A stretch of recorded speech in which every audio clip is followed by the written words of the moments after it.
Alex Baker from Bauer Media. Please give him a warm welcome. Thank you very much. Thank you for coming out so early. I've got 15 minutes and there's a timer, so I'm not going to stand on ceremony. I'm just going to dive straight in. So, my name's Alex Baker. I'm head of creative strategy at Bauer Media and also a radio presenter for my sins, and have been for the past 2 decades, which is absolutely terrifying. One of the reasons I love radio, one of the reasons I love making partnerships with my amazing team who are here today, and lots of fantastic brands. And one of the reasons I love art and music and theatre and everything generally is because of human connection. I'm a deeply empathetic person, which sounds like a bit of a brag. It's not supposed to. It's a blessing most of the time, but sometimes it feels like a massive curse. And because of tech, because of social, because of the hyper-connected world that we live in now, we're connected to all people in all walks of society at all times. And that's good when things are good. But when things are bad and when society is going through tough times, it can feel like a hellscape for empaths like me, and I'm sure any empaths that are in the room right now feel the same way. Because when you care deeply about people, you become acutely aware of technologies and actions that seek to drive divisions or even accidentally drive divisions rather than bringing people together. And as AI and as technology rises up and big tech companies are trying to sort of dictate the patterns of our lives, I fear, and don't think we're talking about this enough, that we're not actually getting brought together. We're not actually getting connected as society. We're actually getting pulled apart. We're actually becoming isolated and more polarized from each other, and losing that sense of connection on a sort of physical but also a metaphysical level as well. I won't necessarily go so far to say spiritual, but metaphysical. Like all good insights, I'm sure there's people in this room right now that kind of feel that there's some truth in that. You might feel in your gut that things aren't necessarily going the right way when it comes to human connection. And this matters way more than people realize, because it's not just my opinion that human connection matters. Human connection is one of the most crucial components of the human condition. And the experience of connecting with each other is vital to our success as a species. And over the next 13 minutes and 2 seconds, I'm going to talk a little bit more about how people are our superpower in the media. So humans are social creatures. As I say, not just my opinion, psychologically speaking, scientifically speaking, when a human being is socially excluded from a group, the same part of the brain lights up as when we experience physical pain. And I think it's really important to sort of stop and think about that for a second, the truth of that fact. Physiologically speaking, we cannot tell the difference in our brains between physical pain and social exclusion. And the reason that is because of evolution. Part of the reason why that we're so sort of connected to each other is because we know as people, from an evolutionary point of view, that working things out together, being part of a whole, being part of a team, being part of a community, were and still are vital components of our survival and our ability to thrive in the modern and prehistoric world. It matters on a fundamental level. And at Bauer, we're fortunate enough that we see this every single day. 96% of people say that radio lifts their mood. 78% claim that radio is an important part of their sense of identity. 74% agree that radio helps keep them in the loop with what's going on in the world. And when you think about it, a powerful mood shifter, a part of your identity, so a part of your clan, your tribe, and also keeping in the loop is just another way of expressing connection.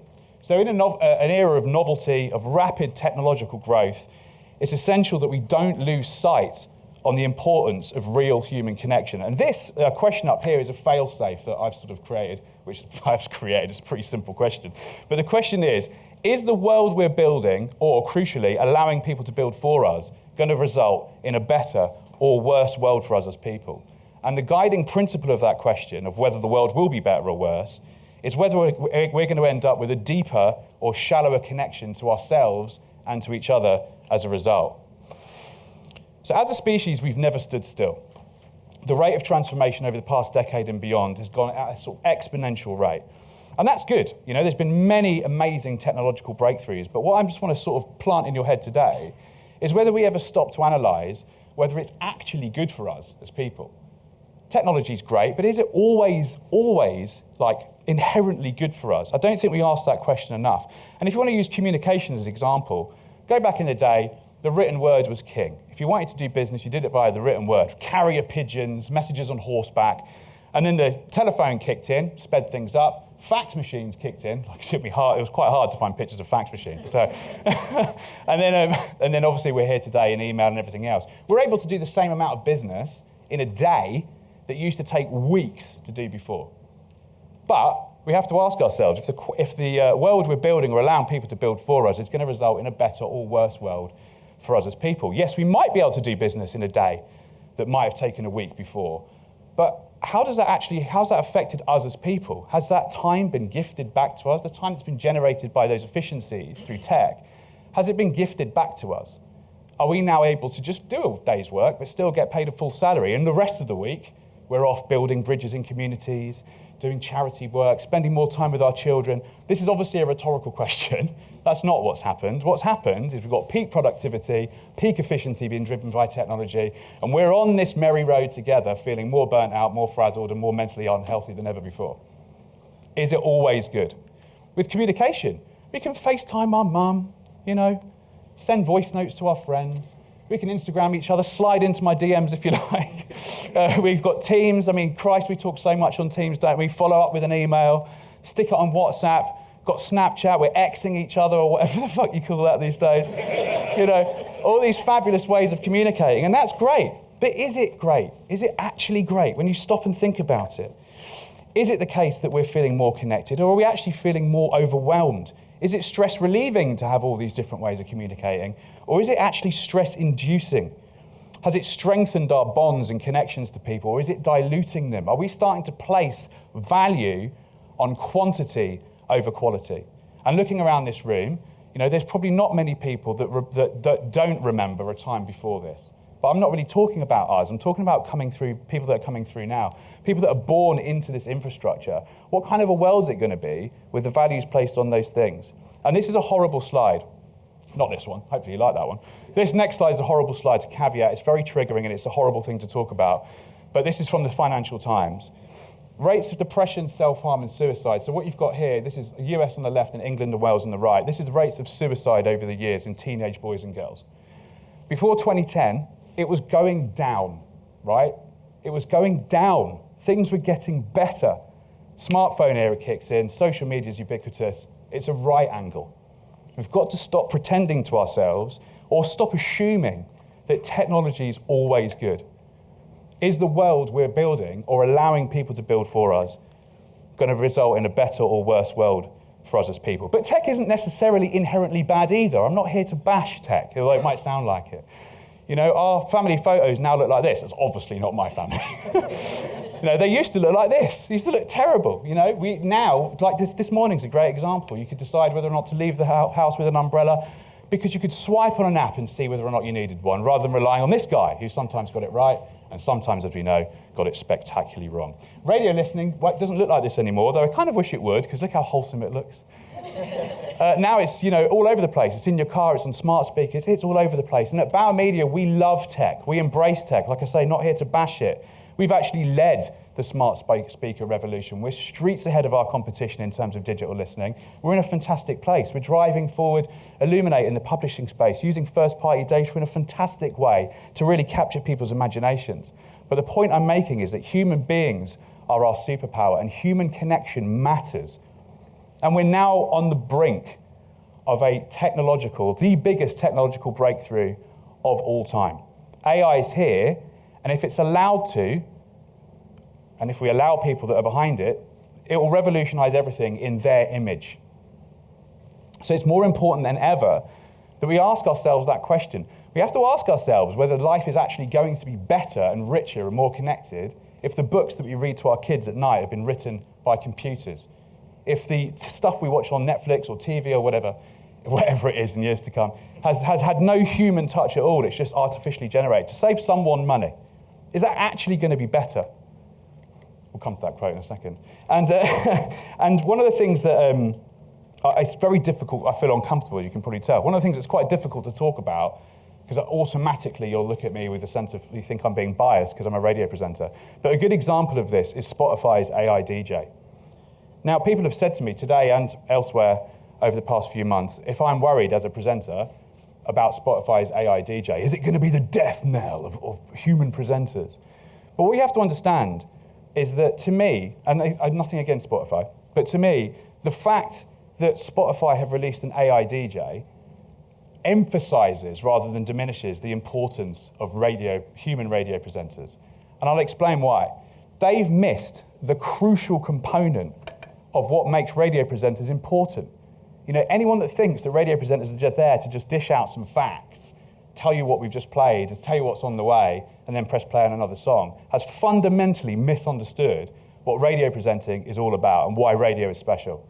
And as you can probably tell, the reason it's special is because of human connection. Without human connection, it's basically pointless. And when you think about it, it's really the human connection that matters every time. Whether it's art, culture, theatre, whatever it is, whatever you're into, it's the fact that it's been created by human beings that matters. Live sport, live music, you being there with other human beings is what matters. If you were there in a room of artificial intelligence bots, it wouldn't have the same feeling. And this is the point. I want to sear this into your brains. AI can elevate for sure, and it can emulate, definitely, but it will never be able to replicate human connection. That is a linguistic and scientific fact. And anyone that tells you that's not true has got an agenda. I mean, clearly I've got an agenda too, I work for Bauer Media. But it's such an important thing to bear in mind. I just want to leave you with 4 quick tips to enhance your people power, to make sure that you're putting human connection at the heart of what you do in your business. And it starts, unsurprisingly, with listening, but really listening. Not fake listening like people do now, where they listen, but they're only really listening to try and trip you up, to try and find holes in your argument that they can debate back with. When you really listen, you're actively trying to be on the other person's side. You're trying to connect with them and see where they're coming from. That's real listening. Ernest Hemingway said, "I like to listen. I've learned a great deal from listening carefully. Most people never listen, and they don't, even if they're pretending they do." So being passionate about what your audiences care about, understanding their tensions, figuring out how to work their tensions into something that's really positive for them and is going to move them in a positive way. It all starts with listening. The second thing, as you'd expect, is connecting. Now, there might be people in here that do town halls and things like that. We're very well versed in radio with broadcasting at scale, but still managing to make personal connections. It's one of the lifeblood things of radio. And this is Tyler West, who's frankly one of the most handsome people in the media, to tell us a little bit how the tricks and tips that he uses to connect with people on an intimate level. Yo, what's going on? It's me, Tyler from Kiss. Now, when I'm doing my show, it's really, really important for me to connect with every single listener. I do this by talking as if it's just to one person. It brings them into the room with me. It makes them feel involved. And, you know, my show's called The Home Straight, and it's a journey for absolutely everyone. And in turn, it makes them feel like they can share their life with me. Talking one-on-one, even at scale. It's hard to do, but we do it all the time in radio. The second one's about partnerships. This is Steve Taylor, one of my favourite people on earth. He's the Director of Commercial Content at Bauer. We talk about partnerships all the time in the media, but I think when we talk about partnerships, often people think we're talking about brands working in partnership, and that's true.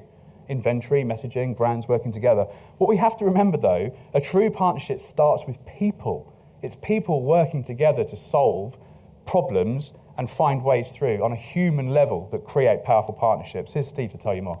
Commercial radio was always the original influencer, and still 50 years on, more and more advertisers are seeing the benefits of taking their message deep into the fabric of our editorial. At Bauer, we place a big importance on the relationship between the brands we work with and our broadcast teams. There's a constant open dialogue between all parties with a focus on creating an environment of trust and creativity. This enables the campaigns we run across audio, digital and experiential to really deliver for the advertiser and the listener. Without these strong relationships, we wouldn't be able to deliver for our partners for their targets and goals. And the final one, conscious of time, is embracing conflict, which sounds a bit neggy, I don't mean it to. But the point here is that we've got to reinstill into our people, into our businesses, into our cultures, the point that it's okay to argue about things in a healthy, productive way. We don't always just have to agree in everything. We don't have to perpetuate this idea of living in echo chambers. Ian Leslie, who we met yesterday, was a lovely guy. This is a quote from him. "Open and passionate disagreement blows away the cobwebs that gather over even the most enduring relationships. It flushes out crucial information and insights that will otherwise lie inaccessible or dormant inside our brains. It fulfills the creative potential of diversity." So don't be afraid to challenge each other's thinking. Do so in a way that promotes rather than diminishes the connection to your fellow human beings. And to summarize, actively listen, focus on forging connections, reinvigorate the spirit of healthy debate, and be excited about technology, because it is exciting, but balance it with this question. Is the world we're building or allowing people to build for us going to result in a better or worse world for us as people? Are we moving towards a world that's actually better or worse for human connection? And I really hope that today and moving forward in your business, you stop to reflect on that from time to time. Thank you.